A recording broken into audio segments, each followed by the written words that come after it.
Welcome back to the days. Today we're diving into the latest twists and turns from Salem's most dramatic residence in the episode airing on August 1st, 2025. In the heart of Salem, where old flames flicker and new alliances spark, Xander Cook-Kyriakis finds himself caught in a whirlwind of emotions as he spots his estranged wife, Sarah Horton, sharing a tender moment with Brady Black. This unexpected sighting comes amid a backdrop of unresolved tensions, with Xander still grappling with the fallout from their turbulent marriage. Meanwhile, Gwen Rizek steps back into the spotlight with a surprising dinner invitation that could shift the dynamics of several key relationships. Adding to the intrigue, E.J. DiMera hints at a shadowy scheme brewing behind the scenes, promising more chaos for the DiMera family. These developments set the stage for an episode packed with jealousy, secrets, and potential betrayals. The complicated web of relationships takes center stage as Gwen and Xander finally agree to share a meal together after months of lingering glances and unspoken regrets. Gwen, ever the opportunist with her sharp wit and mysterious past, suggests the outing as a way to reconnect, perhaps drawing on their shared history of schemes and heartaches from Gwen's time impersonating others in Salem. Xander, fresh off signing separation papers, but unable to shake his deep-rooted feelings, accepts with a mix of hesitation and curiosity. Their choice of venue in the bustling town square adds an element of public exposure, where Salem's gossip mill is always churning, ready to amplify any drama that unfolds. As they settle into their dinner plans under the twinkling lights of the square, Xander's attention is abruptly diverted by the sight of Sarah embracing Brady in what appears to be a moment of genuine comfort.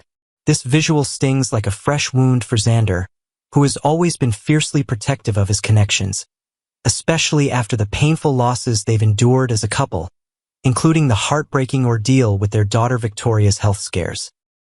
The hug, innocent on the surface but loaded with subtext, ignites a fire of jealousy in Xander, reminding him of the life he once envisioned with Sarah before misunderstandings and external interferences tore them apart. Despite having put pen to paper on the separation agreement, Xander's heart remains firmly tethered to Sarah, his love for her as enduring as the Scottish Highlands he hails from. This territorial streak, honed from years of navigating Salem's cutthroat power plays, makes it impossible for him to simply walk away. He's envisioned a future where they rebuild their family, perhaps even expanding it with more children, but seeing her lean on Brady, a man with his own baggage from past addictions and family feuds, stirs a possessive rage that Xander struggles to contain. From Gwen's perspective, this unfolding scene presents a golden chance to position herself as the ideal alternative for Xander. She might subtly point out how Sarah seems to be moving forward without him, weaving in tales of her own reinventions, like the time she reinvented herself after fleeing from her troubled upbringing in Europe. Gwen envisions a partnership where their mutual cunning could conquer Salem's elite, turning their dinner into a strategic play to win Xander's affections while highlighting Sarah's apparent shift toward Brady. As the evening progresses, Gwen emerges as a viable romantic contender for Xander, her charm and resilience shining through despite the jealousy that continues to cloud his judgment. Xander's mind races with memories of stolen kisses and betrayals, making it hard to fully embrace Gwen's advances. Yet, the chemistry between them simmers, fueled by Gwen's bold personality and Xander's need for someone who understands his villainous side, even as his eyes keep drifting back to the Sarah Brady connection that threatens to unravel him completely. Shifting to the opulent DiMera mansion, E.J. summons his loyal aide Rita Leslie to assist in a covert operation shrouded in mystery. Rita, with her unassuming demeanor and history of handling the family's less savory tasks, like discreetly managing financial discrepancies during EJ's corporate battles, arrives promptly, ready to dive into the details. EJ, ever the master manipulator with his polished suits and calculated smiles, outlines the next phase of his plan, drawing on Rita's expertise in gathering intelligence without raising alarms.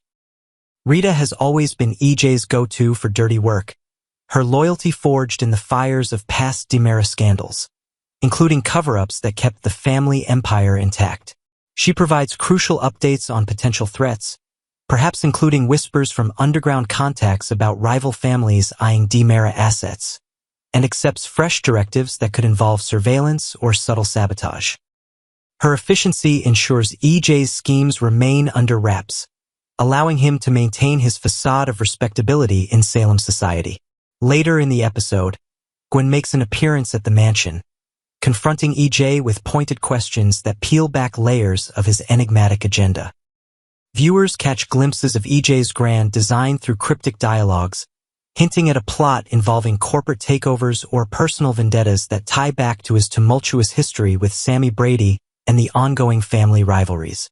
These clues build suspense, suggesting EJ's ambitions could reshape alliances across Salem. At its core, EJ's endeavor is laced with darkness, a sinister undertaking that risks exposure if Kat Green probes too deeply into his affairs. Kat, with her investigative instincts sharpened from years of undercover work, poses a real threat, especially as her path intersects with EJ's in unexpected ways. The plan, possibly involving forged documents or manipulated evidence from a recent trial, hangs in a delicate balance, with EJ calculating every move to stay ahead. Trapped in a stalled hospital elevator, Kat and Chad DiMera find themselves in close quarters, providing Kat an opportunity to subtly extract information about EJ's activities.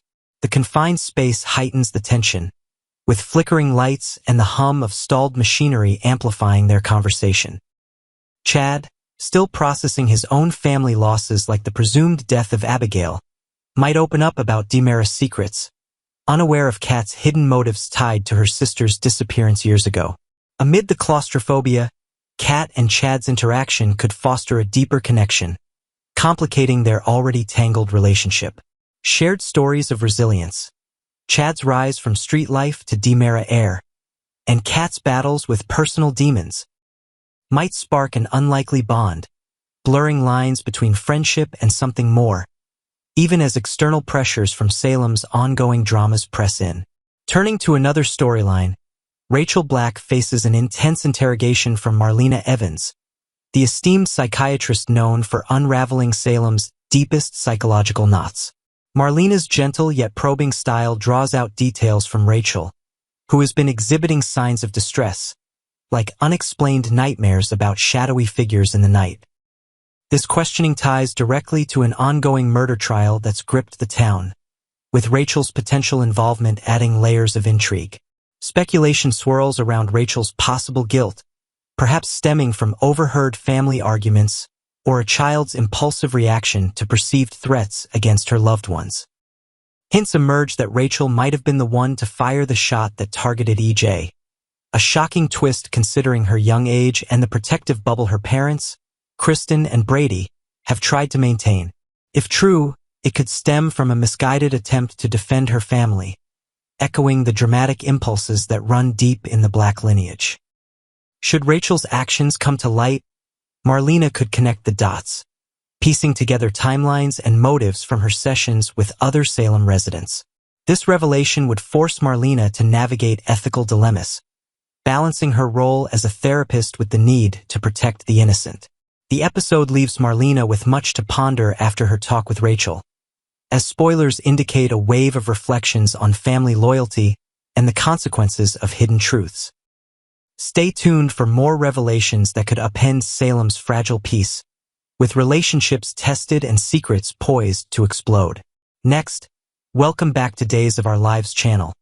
Today we will learn about the issue that left Salem buzzing with suspicion, secrets, and the shadows of a DiMera past that just won't stay buried. The scene begins innocently enough in Horton Town Square, but quickly spirals into something far more intriguing and possibly dangerous, as familiar faces collide and secrets threaten to rise to the surface. An unexpected encounter. Chad walks in on Rafe and Kat in the heart of Salem, where secrets are never truly hidden for long. Kat found herself in a moment she hadn't planned for. Strolling through the square with Tesoro's stroller in tow, she happened upon Rafe, who greeted her with sincere gratitude. He expressed his heartfelt thanks for her instrumental role in getting Ari and Holly home safely, a gesture that seemed to bond them in an unspoken alliance. Just as the moment settled into quiet appreciation, Chad appeared suddenly. His presence caused a noticeable shift in the atmosphere. Eyes darted, postures stiffened. "I didn't know you two knew each other," Chad commented with a raised brow, his voice laced with just enough curiosity to suggest suspicion. The pair awkwardly brushed it off, claiming they'd only met a handful of times. Kat added that she'd simply returned a lost toy Tesoro had dropped, a convenient excuse that didn't fully explain the tension lingering in the air. Chad, always observant and never one to miss subtle clues, engaged in a bit of polite small talk before making his exit. Once he was gone, Kat let out a breath of relief. "Okay, that was close," she murmured. But the close call wasn't enough to deter her. Rafe suggested they avoid being seen together again so soon. Before she turned to leave, however, Kat's tone grew serious. She told him she needed to speak to him in private.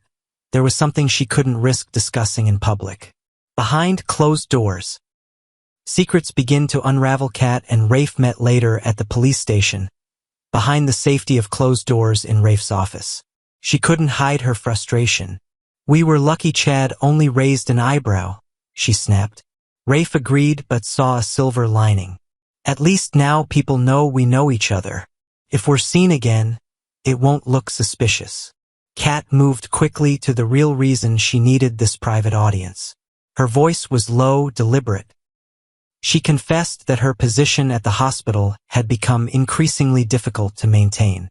With Marlena barely showing up since John's passing, Kat lacked any real justification to be present there. Her presence was beginning to raise questions, and she needed answers, fast. Instead of answers, she was met with gossip. "All anyone talks about is how cheap EJ is," Kat said in frustration. But her instincts told her there was more, much more. The hospital's embezzlement isn't just petty greed. "So what's EJ DiMera really doing?" she pressed. Rafe leaned back in his chair and offered a knowing look. "If you really want to know about the DiMeras, I can tell you everything. The DiMera web, Tony, Andre, Megan, and the vanished the DiMera family tree is a tangled web of deception, ambition, and legacy." Kat admitted she'd burned bridges across most of Salem, except with Tony DiMera. "He's the only one who's still civil," she muttered. Rafe gave a brief nod.